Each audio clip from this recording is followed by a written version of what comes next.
Ladies and gentlemen, welcome back to another episode of the LaunchDay Shorts podcast. I'm your host, Dean Cvetkoski, a.k.a. WhoDean, and today in studio, we have let me tell you, he's an absolutely brilliant man. We've had a few conversations over the last couple of months, and it really intrigues me, some of the insights, some of the ways and the ideologies and the ways of thinking that he has.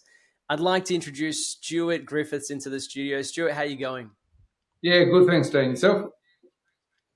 Yeah, not too bad, mate. Not too bad. So, Stuart, look, I know quite a bit about who you are and what you do, but a lot of our audience won't. Did you want to run us through? Let's do an introduction into you, who you are, how you came to be, what business you're in. Do you want to give us a bit of an intro? Yeah, not a problem. Look, I guess my passion is sustainability. That's sustainability is what I'm all about. It drives who I am, what I do. It drives my businesses. I guess the legacy that I aim to leave behind. Uh, I Mm. um, I am all about um, embracing, I guess, this time that we're in right now. It's exciting times because we've got this massive opportunity in front of us, and I just want to grab it with both hands. We can be that generation that saves the planet and starts living sustainably, and that's just it excites me. You know. That's amazing, Stuart. Like, what kind of got you into sustainability? Was it like a moment in time where there was like an epiphany, a light bulb moment where you just went, "Oh man!" Like, could you imagine? Because I know for me, when I started thinking about sustainability, I watched a documentary. There's heaps of them. Those Planet Earth documentaries, and it was showing like all this lovely wildlife on a deserted beach in an island somewhere in the middle of nowhere, right? And then I'm looking, and then they switch camera, switch scene over to where the beach is, where most of them are, and there's just a absolute pile of plastic, on that beach, and that for me was kind of like a turning point where I was like, holy cow, like, are you kidding me? Like this is the plastic that ends up in the ocean, and this is where it ends up. This is how this is crazy. And so for me, that's where I started, learning a little bit more about sustainability, and I was a lot more conscious of it, to the point now that, I use bento boxes for my kids' lunches instead of the throwaway plastic seal bags, right? So I've still got them, but I haven't used them since I bought the bentos. Because I don't know what Yeah. to do with them. Do you recycle them? Do you throw them in the bin? I don't know. So they've just been sitting in the cupboard, Unfor- right? Unfortunately, they don't lend themselves to being recycled. But yeah, look, for Yeah. me, I guess, look, there's no, I don't think there's any one defining moment. Look, Mm. there's definitely like you're saying, this information that comes through the media, which is, look, in the early days for me, I actually found a lot of it quite demotivating because a lot of the Mm. media portrays this doom and gloom kind of an image, which has this ability to give people a mindset that, oh well, why bother because we're screwed anyway. And that's, I guess, Mm. Okay. one of my ambitions, one of my goals is to help try and educate people that, you know, yes, there's issues here, but yes, they're fixable. Yes, it's going to be a challenge, and Mm. it's going to be a lot of work, but Mm. it's not all doom and gloom. There's so much opportunity there, and I guess Mm.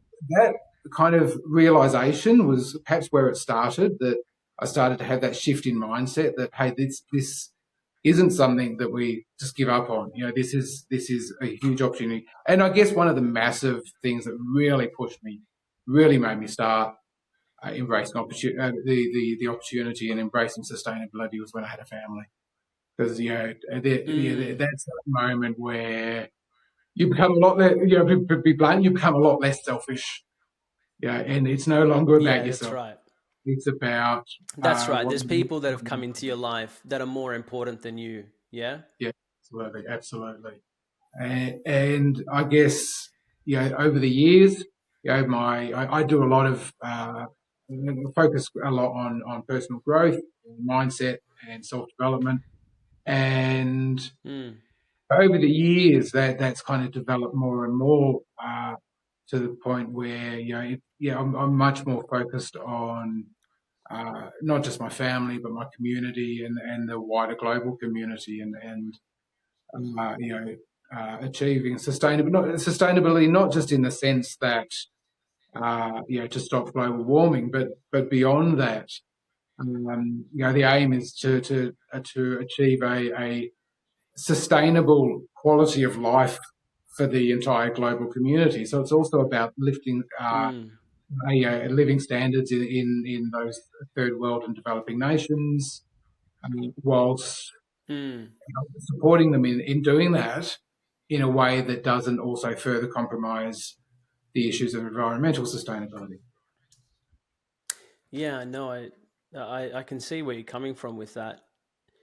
For me, like, but we've always been taught that in school, right? So we've always been in school. We've always been told about the impact, that different things, not just plastic, but different things have on the planet, and that we need to do something about it.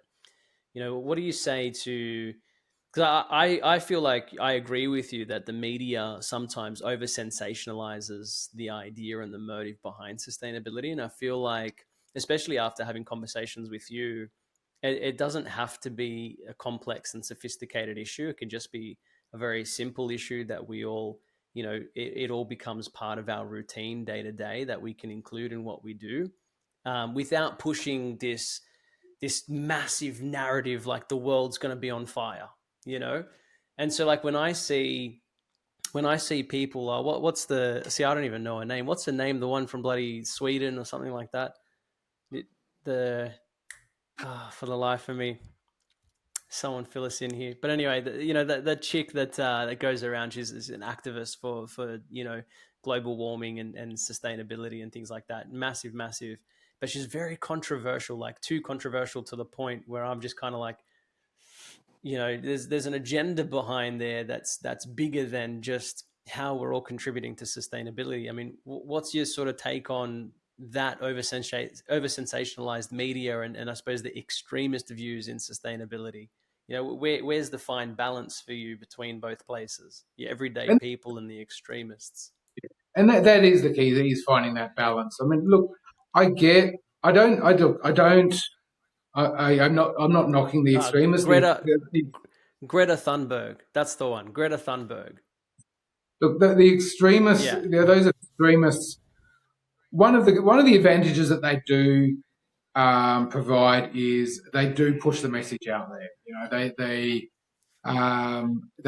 help keep it on the front page.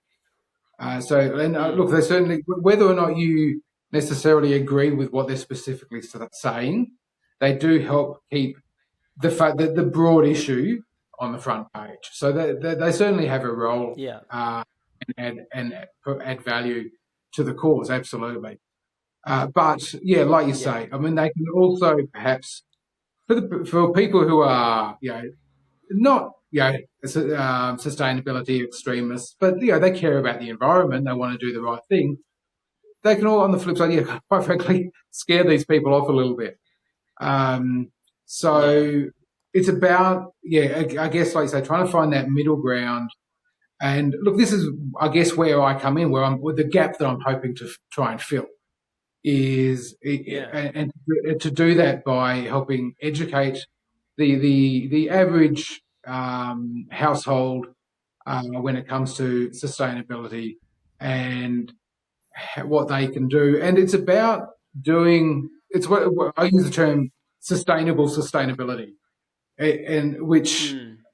and that, sustainable sustainability is about doing what you can reasonably do and doing it because you feel good about it, not because you feel obligated to do it. Because if you're Yeah. doing it simply because you feel society expects it of you, or if you're Yeah. pushing yourself to commit to things that are stretching you, in the long run, you're not going to keep those things up. And Yeah. I get, a family that's just focused on putting food on the table and paying the bills. Well, I'm not going to expect them to dedicate 20% of their time to going out and volunteering for sustainable causes or spending more than they have to on products that might be a bit more sustainable. But those of us That's who right. are in a better financial position to be able to do our bit,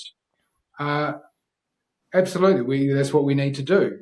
And if we all just do what we can reasonably do, then I guarantee you we'll get on top of it and we'll be fine. Because I think But yeah, that's one of the challenges, right, Stu? Like, 'cause the thing is that I look at, for example, you walk into Woolies and you see metal pegs. So don't buy plastic, buy complete metal pegs, right? And they're the sustainable option. But then they're selling, it's like 20 pegs for $40. And you're like, that's $2 a peg. It's a bit of metal. You know what I mean? Go grab yourself a pen and a bit of soldering iron or something, and wind that up and make your own, and that'll be a fraction of the cost. And so, I do, because I mean, I grew up in Western Sydney. So growing up in Western Sydney, it was a very low socioeconomical area. And I literally grew up with spaghetti on toast, so your spaghetti jaffles for dinner, right? yeah, And there was a number of times where it was just like a can of food, cracked it open, stuck it in a frying pan, heated it up, and that was your dinner. And so I completely relate and understand where a lot of these people that do that, even the low socioeconomic, now moving into the middle class, people in the middle class with the state of the economy, they're really struggling as well. And so when I look at trying to be sustainable, but then also fitting into those categories, I find it difficult to justify spending $40 on 20 clothesline pegs. And is that even enough? That helps me hang 10 garments, right? So you end up having to buy two batches of them. And now you spent $80 on clothes pegs that are metal because they're more sustainable. Where's the, like, what would be your message out? Like, what's your opinion on that? And I suppose it is metal. Like, all I can think of is just, this surely cost 10 cents from China, number one. But, what's your sort of comments or opinion on that? And, what would you say to those people that fit into those categories where they are struggling financially? Because we've covered the fact that if you are a bit more better off, you can spend the money.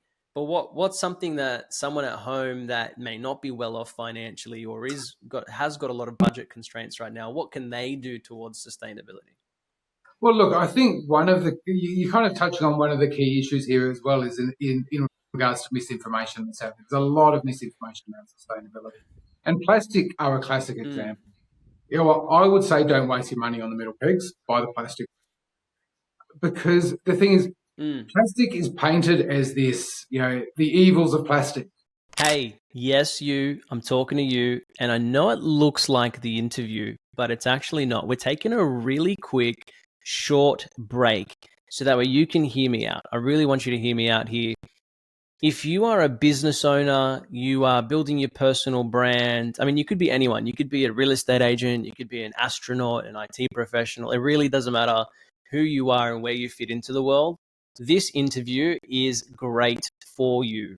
If you're really struggling to make content, and let's face it, right? When we get our phones out and we're like, taking selfies and doing videos that way, it just comes across as inauthentic.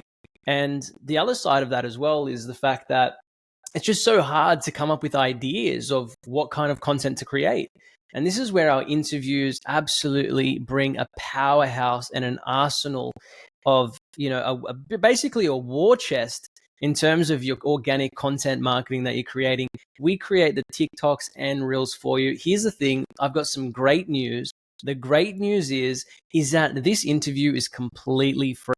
We boost your SEO on Google because we go and feature these videos like the one you're watching on YouTube. And not only that, but we also give you free content to post to TikTok, Instagram, Facebook, YouTube, and all the rest of it as well. So if you haven't already, in the description down below is a link to Linktree, where you'll see the opportunity for you to book your very own interview and get free content for your personal brand or your business as well. I'll see you on the other side of the screen. But the reality is, particularly in a developed nation like Australia, plastic is not necessarily the big evil that people make it out to be. You know, I mean, look, it's not the plastic itself that is necessarily the big issue. What we do with it is probably a more important consideration. But look, I mean, plastics. Well, what a lot of people don't realise is plastics can certainly absolutely have a positive impact on the environment as well. And that might sound odd, but you think of it like this. I mean, plastics provide packaging, for example, for foods, for fresh produce that enables it to last longer, which means less wastage. Now, wasted food is a huge contributor to unnecessary carbon emissions. Plastics enable us to transport food products more safely, that also resulting in less wastage. But look, in terms of those households, look, there's things like those households that are in the lower socioeconomic range. There's the things like, okay, knowing where are the right places to look at spending that extra money if you're going to. But there's also things you can do which are good for the environment and potentially actually save you money. You know, to and from work. You know, don't drive to work. Drive to the train station and get the train. You know, carpool. These are basic things that people have we've been talking about for decades. But they're still just as valid as ever. You know, I mean, I'm not going to go expect someone. I want to ask, right, Stuart, because, you know, I look at, you see, we're talking about public transport, trains, we're talking about, you know, buses, carpooling. Like, I don't know, maybe you can deconstruct this thought process for me, right?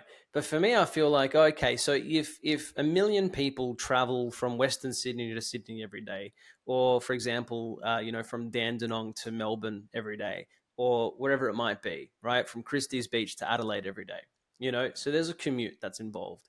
Most people drive. Wouldn't we still be generating similar carbon emissions if everyone moved to public transport? Because then there's a higher level of demand for public transport. So that means more trains, more buses. Wouldn't we just see a shift from cars being on the road to buses being on the road and then having the same kind of carbon emissions that we would before? Like, I don't know. That's how I see it, right? I mean, how do you see that? Look, certainly there would still be a degree of carbon emissions. That's a given. And look, to address this issue, we don't have to stop all carbon emissions. We just need to. It needs to be at a level that the planet can manage. Yeah. But think of it this way. I mean, so let's say the average car. Let's say, for the sake of simplicity, you've got a car that burns 10 litres per 100 kilometres, right? Now, that means for 100 kilometres, that car will be putting out around about 20 kilos of carbon gases, of greenhouse gases. Now, you think about it, so on a bus, so let's say, for example, you're talking about a bus, you might be looking at 3, 4, 5 times. Let's say 5 times that. So that's what are we talking about? 100 kilos of greenhouse gases per 100 kilometres. Now, but that bus can take 40, 50 people. Even if half of those were going to be catching the bus anyway, or weren't going to be driving for whatever reason, you've taken, say, 20 cars off the road, which were putting out 10 kilos per 100 kilometres. So you've just replaced, 10 kilos per 100 kilometres, 20 cars. So that's 2,000 kilos has been replaced by 100 kilos of greenhouse gases. If you then gotcha, and that makes sense. yeah. And if you then go the train system, which is electric, well, then you bring it down dramatically more. And even the buses are starting to go electric. We have here where my Mm, business is, we have a depot around the corner that runs electric buses. mm, No, I get you. I get you. So it's more about, getting it to a level where it's sustainable, pun intended. That's the key. Right? So, That is the key word. Yeah, it's not zero. I mean, look, love at the that. end of the day, zero carbon emissions globally would actually be as just as catastrophic as having too much. Because look, Yeah, at I the end of the get you day, completely. you and I breathing generates carbon emissions. That's just Yes. it's a natural process. It's just our industrialization and what have you has taken it too far. Yeah, no, I totally get that. I totally get that. And Stuart, like, so what are the things, and we've talked a lot about, your passions and things like that. What are you currently doing right now that contributes to sustainability in terms of business, in terms of what you're doing for yourself? I mean, what are those things? So, look, I mean, in terms of my business, I own and operate a company, Eco Green Garden Care. We are Australia's most environmentally sustainable garden care provider. We run all zero emissions equipment, including we actually took delivery of the first commercial zero emissions ride-on mower to be sold in Australia. Uh, all of Yeah, our wow. equipment, all of our equipment is also charged from renewable energy sources, so it's zero emissions at point of use and at point of charge. We Mm, compost all our green waste gets composted. We are also Australia's only carbon neutral certified garden care provider. So we basically mm, each year we calculate well, we don't personally, we have a independent uh, carbon accountant calculate our carbon emissions for the year, and then we retire carbon credits to offset them. And what we actually do is we actually retire our emissions plus 15%, so that our carbon footprint is positive. Um, and look, in All I can addition, see, Stuart, is just a bunch of cyber trucks in your driveway when they release too, right? So how do you get all your equipment from A to B, and you guys are rocking up in cyber trucks, well, you know what, we're on the way there. We've actually, so we have three vehicles in the company. We have an office car, and we have two service vehicles. And yeah, Yeah, one of those service vehicles we have recently replaced with an e-transit van. So we're now nice. running one electric service vehicle. With the other one, which tows the trailer, is unfortunately there's no EVs on the market as yet that are fit for purpose for that. However, we Mm. have put in a pre-order for a plug-in hybrid Ford Ranger, which is due to hit the market at the end of this year. So Nice. That yes, sounds exciting. yeah. I mean, look, we have since 2021, we have grown the company threefold from being a sole operator with one vehicle to being a team of three with three vehicles. Mm. But in that same period of time, we've actually reduced our carbon emissions by around 23%. Yeah, wow. That's awesome. And I think, like, for me as a customer, if I was working with you to do garden care and lawn care and things like that, it'd be really cool is if you shared the journey. I don't know, for me, I feel like if I had like a little website that I can log into, or if I got a text update after every single time I had my garden taken care of, you know, like having some kind of contribution to the sustainability side, because that's where a lot of, like, you've got a definitely a point of difference, right? Your unique selling point, which is the fact that you guys are a sustainable, well, Australia's most sustainable garden care service. And so people are aligning with that message. I would feel awesome if I had like a little dashboard with some charts on it to show my contributions to reducing emissions, for example. That would make me feel more, oh, wow, I am part of the journey. I'm not just paying money for the service, but I'm also part of the journey of contributions. That would make me probably hire you more often, because then every time I hire you, the little chart goes up and until it's full, right? So, and then after a And, period of time, it goes back down and up. and look, I mean, something like that would be great. That not only, I mean, from the perspective of my business, like you're saying, it would encourage people to use our services, but beyond that, I think that something like that would actually help motivate people to be more sustainable in other aspects of their life as well, because it Absolutely. gives them affirmation of what they're achieving. So I think that would potentially, kind of make its way into all aspects of their life. I mean, one of the things we Sounds like we're currently going to be do. having another conversation after this, Stuart, about setting that up for you after this interview too. But yeah, go on. Plan.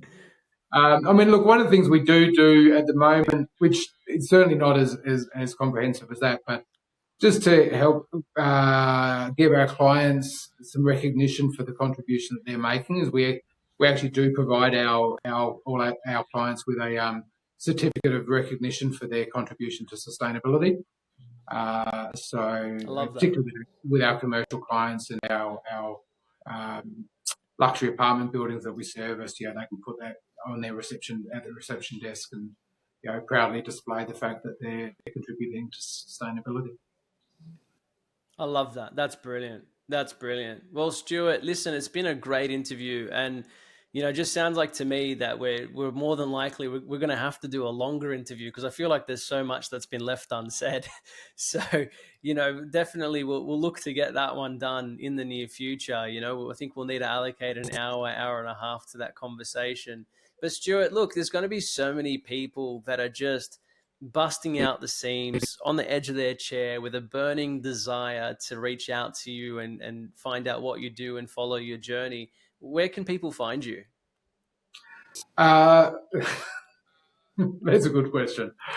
So look, look. You can. There are multiple ways of contacting me. You can come to my website, my business website, www.ecogreengardencare.com.au. You can also find us on Facebook and on LinkedIn. And you can also find my personal profile on LinkedIn Stuart Griffiths, which you should be able to connect to from my LinkedIn company page if you wish to. Fantastic. And we'll put all those links down in the description as well for the video. Stuart, mate, that is honestly a great interview. I really enjoyed it. Yeah, I loved it. Thank you very much, Dean. Appreciate it.